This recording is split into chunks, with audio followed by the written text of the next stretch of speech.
एकदा म्हणायची आता एक बॉटलचं पॅकेट आहे किंवा कुठल्याही सीडचं पॅकेट आहे.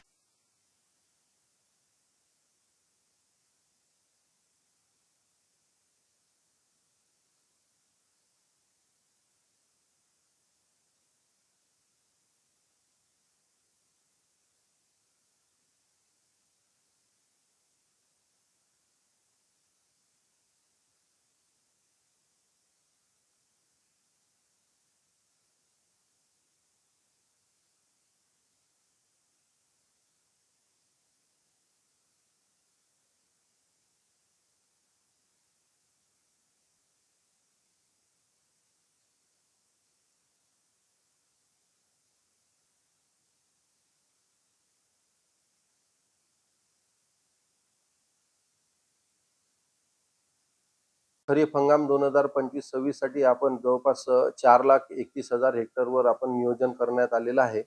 त्यामध्ये आपण कपाशी 2,24,990 हेक्टरवर आणि 1,32,000 हेक्टरवर आपण सोयाबीनचे नियोजन करण्यात आलेलं आहे पेरणीचे. त्यामध्ये तूर सुद्धा आपण 60,660 हेक्टरचं नियोजन केलेलं आहे. त्याकरिता आपल्याला 2025-26 करिता जे बियाणं लागणार आहे ते कपाशीचं जवळपास 10 लाख पॉकेट आपल्याला बियाणे लागेल आणि सोयाबीनचं जे बियाणं आहे ते 68,000 आपल्याला क्विंटल बियाण्याची आवश्यकता आहे आणि तुरीची 26,600 क्विंटलची 2,600 क्विंटलची आवश्यकता राहील. त्याप्रमाणे आपण शासनाला आपली मागणी नोंदवलेली आहे.